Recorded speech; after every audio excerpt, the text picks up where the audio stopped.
تاریخ کی کتابوں میں ایک واقعہ درج ہے کہ ایک بدو کی دلہن کو جس گھوڑے پر بٹھا کر لوگ لائے تھے، دلہن کے گھوڑے سے اترتے ہی اس بدو نے اس گھوڑے کی تلوار سے گردن الگ کر دی۔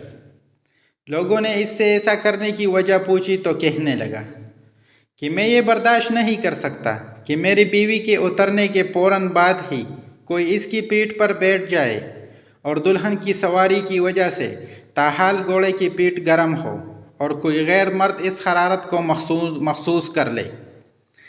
اسی طرح ایک اور واقعہ ہے کہ ایک عورت نے اپنے شوہر کے خلاف عدالت میں کیس دائر کیا کہ اس کے ذمے میرے حق کی مہر کے 500 دینار ہے۔ عدالت نے شوہر کو بلا کر پوچھا تو اس نے انکار کر دیا۔ عدالت نے گواہوں کو طلب کیا اور ان سے گواہی لیتے وقت عورت کا چہرہ پہچاننے کے لیے عورت کو نقاب اتارنے کا کہا۔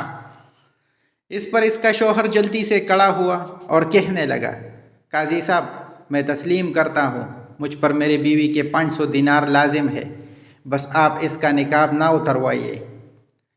یہ سن کر بیوی کہنے لگی، قاضی صاحب، آپ اور تمام حاضرین گواہ ہے کہ میں نے اپنا حق کی مہر معاف بخش دیا ہے۔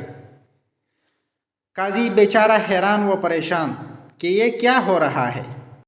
خیر، ان میاں بیوی کے جانے کے بعد قاضی صاحب نے محرر سے کہا کہ اس کیس کا الگ فائل بنا دو اور نام لکھو، مرد کی غیرت۔